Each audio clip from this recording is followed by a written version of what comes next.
Na segunda parte desta aula pública, é a vez de o público da Universidade Federal do ABC, em São Bernardo do Campo, fazer perguntas ao professor Muriatã Barbosa.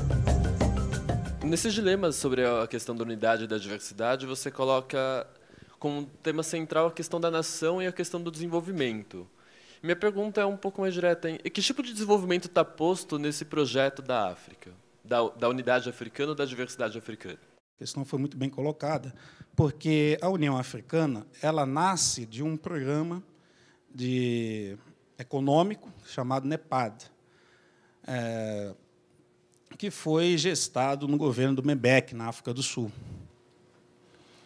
Esse projeto é um projeto basicamente de integração, de melhorar a condição de integração da África ao norte. Ele não é um projeto de desenvolvimento autônomo da África.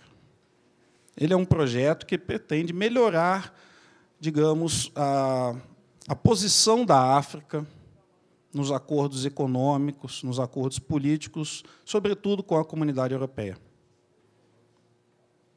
É evidente, do meu ponto de vista, que esse projeto não pode levar a um processo de desenvolvimento que interesse as populações africanas.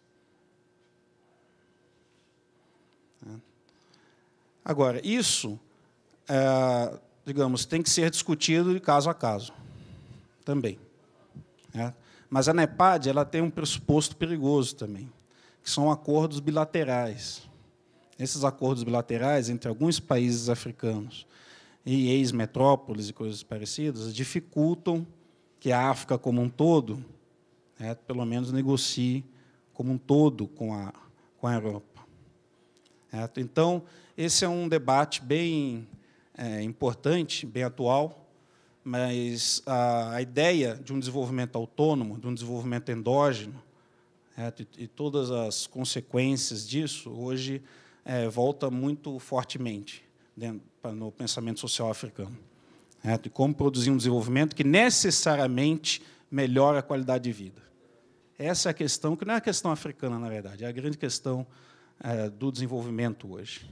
Eu queria introduzir o tema dos direitos humanos. A questão que eu gostaria de saber a sua opinião é em que medida esse projeto de unidade africana ele consegue lidar razoavelmente com o tema do universalismo dos direitos humanos, tendo em vista que 54 países da África significa 1/4 das Nações Unidas. É uma bancada, né, de 1/4 de países nas Nações Unidas. Então, não podemos dizer, mas os direitos humanos são uma questão ocidental. Não, a África, os países africanos têm como alterar, têm como postergar, eles têm como modificar, inclusive, e contribuir de maneira substantiva para esse tema já há algum tempo. Eu acho que há, digamos, uma questão ideológica envolvida que é difícil resolução, né? Quer dizer, a temática dos direitos humanos ela pode ser utilizada ideologicamente. E isso ocorre muito na África. Então, certas discussões, certos fatos que agridem os direitos humanos, digamos, são mostrados no Ocidente de acordo com os interesses do Ocidente também, e outros são escondidos. Dentro da União Africana, há uma posição que está se consolidando, de que, sim, os direitos humanos são universais, mas que há especificidades também à África, e que isso devem produzir um corpo jurídico próprio, devem produzir um conhecimento e uma prática jurídica que seja continental. Porque o que angustia, digamos, muitas lideranças africanas, às vezes de forma muito direta, né, é que essas práticas digamos, contra os direitos humanos são utilizados pelo Ocidente para ir contra, de fato, políticas nacionalistas de certos líderes em particular. No Zimbábue, esse é um caso bem paradigmático. É claro que a África ela consegue trabalhar também dentro da ONU, Mas o que vem sendo defendido cada vez mais são soluções africanas para problemas africanos.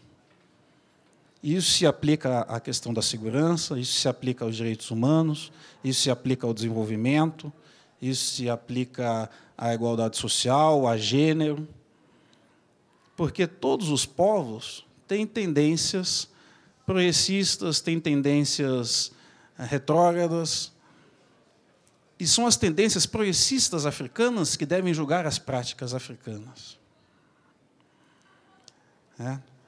Então, a tradição pan-africanista, essa é a defesa da tradição pan-africanista, desse ponto em particular, mas eu acho que ela se segue em relação a outros temas também.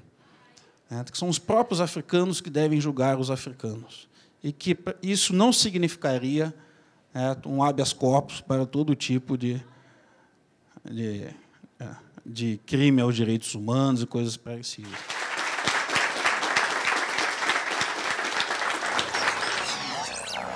Achei muito importante essa aula pública com o tema História da África, porque hoje no Brasil a gente tem a Lei 10.639, que basicamente diz que a gente tem que ter nas escolas, em todos os níveis de ensino, o ensino de História da África, além de cultura afro-brasileira, etc. Então essa aula ela foi muito enriquecedora nesse sentido e aberta ao público, então que é o mais interessante. Vejo a aula do Muriatã como muito importante, trazendo uma reflexão do passado para a gente refletir o presente, trazendo uma reflexão da África para refletirmos a situação no Brasil, como no Brasil refletindo na África.